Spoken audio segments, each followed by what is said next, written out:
Fee బకాయిలు 6,000 కోట్లు.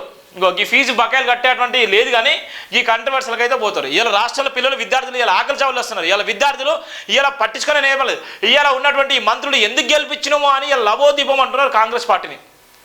కాంగ్రెస్ పార్టీని ఎందుకు గెలిపించుకున్నాం, కాంగ్రెస్ పార్టీ వల్ల ఒరిగింది ఏమున్నది, కాంగ్రెస్ పార్టీ వల్ల గెలిచినటువంటి న్యాయం ఏముందా అని ఇవాళ లబోదీపం అంటున్నటువంటి నేపథ్యం కూడా మనం చూస్తున్నాం. ఇంత భయంకరంగా బీఆర్ఎస్ హామీలో చెల్లింపులు బంధు, కాంగ్రెస్ సర్కార్ వచ్చిన విడుదల కాని నిధులు, వన్ టైం సెటిల్మెంట్పై ప్రభుత్వం దృష్టి సాధ్యం కాదని చెప్తున్న కాలేజ్ యాజమాన్యాలు, బీటెక్ బీ ఫార్మసీ పాస్ అయిన విద్యార్థుల బకాయిలు కోసం ఒత్తిడి సర్టిఫికేట్ ఇచ్చేందుకు నిరాకరణ.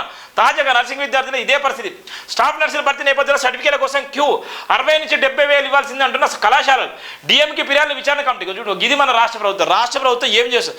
అందుకనే కాంగ్రెస్ని గెలిపించుకొని చెయ్యి అంటే చెయ్యి ఎక్కడ పెడుతున్నారో అర్థమైపోయింది. ఇలా చెయ్యి అంటే ఏడ పెడుతున్నారు అర్థం. ఇలా ఉన్నటువంటి ఈ 6,000 కోట్ల రూపాయలు పెట్టడానికి దిక్కుమొక్కలేదు, కానీ మూసీ నదికి వచ్చినటువంటి నష్టం ఏముంది.